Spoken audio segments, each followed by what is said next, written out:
നീലക്കുയിലിലെ കസ്തൂരിയായി mini screen രംഗത്തേക്കെത്തിയ നടി സ്നിഷ ചന്ദ്രൻ വർഷം എത്ര കഴിഞ്ഞിട്ടും ഇപ്പോഴും പ്രേക്ഷക മനസ്സുകളിൽ ആ പഴയ കസ്തൂരി തന്നെയാണ്. ഇക്കഴിഞ്ഞ 7 വർഷങ്ങൾ കൊണ്ട് നടിക്ക് രൂപത്തിലും ഭാവത്തിലും അഭിനയത്തിലുമെല്ലാം ഏറെ മാറ്റങ്ങൾ സംഭവിച്ചു.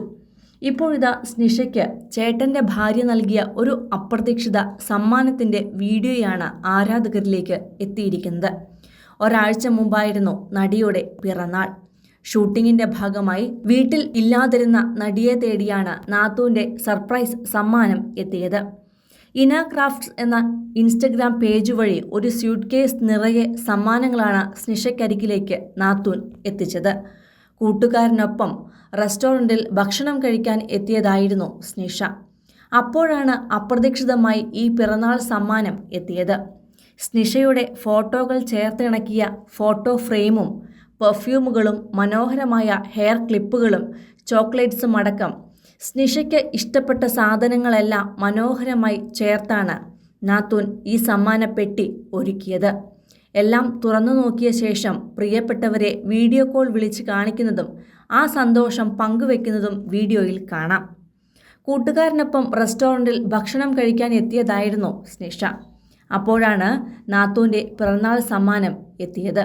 മിനി സ്ക്രീൻ പ്രേക്ഷകർക്ക് ഏറെ സുപരിചിതയായ സ്നിഷ ചന്ദ്രൻ ഏഷ്യാനെറ്റിലെ നീലക്കുയിൽ എന്ന ആദ്യ പരമ്പരയിലൂടെ തന്നെ പ്രേക്ഷകരുടെ പ്രിയങ്കരിയായി മാറിയിരുന്നു. സീരിയലിൽ നടി അവതരിപ്പിച്ച കസ്തൂരി എന്ന നായിക കഥാപാത്രത്തെ നെഞ്ചോടടക്കി പിടിച്ചാണ് ആരാധകർ സ്നേഹിച്ചത്. ഇന്നും നടി അവതരിപ്പിച്ച വേഷങ്ങളിൽ കസ്തൂരിയെ ആരാധകർ മറന്നിട്ടില്ല. അതിനുശേഷം കാർത്തിക ദീപം, സുഭദ്രം തുടങ്ങിയ പരമ്പരകളിലെല്ലാം നായികയായി അഭിനയിച്ച സ്നിഷ ഇപ്പോൾ വീട്ടിലെ വിളക്ക് എന്ന സീരിയലിലാണ് അഭിനയിക്കുന്നത്. എങ്കിലും എന്നും സ്നിഷ കസ്തൂരിയായാണ് ആരാധക മനസ്സുകളിൽ ജീവിക്കുന്നത്. സ്നിഷ എന്ന പേര് കേട്ടാൽ ആദ്യം മലയാളി മനസ്സുകളിലേക്ക് ഓടിയെത്തുക കസ്തൂരി എന്ന വേഷം തന്നെയാണ്. 7 വർഷം മുമ്പ് 2018 നീലക്കുയിൽ എന്ന പരമ്പര ഏഷ്യാനെറ്റ് ചാനലിൽ സംപ്രേഷണം ആരംഭിച്ചത്.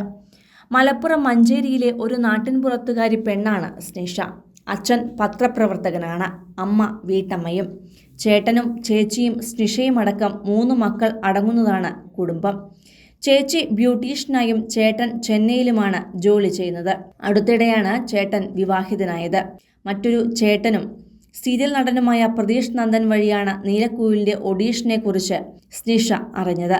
അവിടെ നിന്നും ഓഡീഷനിൽ പങ്കെടുക്കുകയും നീലക്കുയിലിലേക്ക് സെലക്ട് ചെയ്യപ്പെടുകയുമായിരുന്നു. അവസാന നിമിഷമാണ് കസ്തൂരിയായി സ്നിഷയെ സെലക്ട് ചെയ്തത്. പ്രതീക്ഷകളൊന്നുമില്ലാതിരുന്ന സമയത്തായിരുന്നു നീലക്കുയിലിലേക്കുള്ള പ്രവേശനം. പിന്നീട് ഇങ്ങോട്ട് സ്നിഷയ്ക്ക് തിരിഞ്ഞു നോക്കേണ്ടി വന്നിട്ടില്ല. കൂടുതൽ സിനിമ, സീരിയൽ, ചാനൽ വാർത്തകൾക്കും നിങ്ങളുടെ പ്രിയപ്പെട്ട താരങ്ങളുടെ എക്സ്ക്ലൂസീവ് അഭിമുഖങ്ങൾക്കുമായി സബ്സ്ക്രൈബ് ചെയ്യാൻ മറക്കല്ലേ.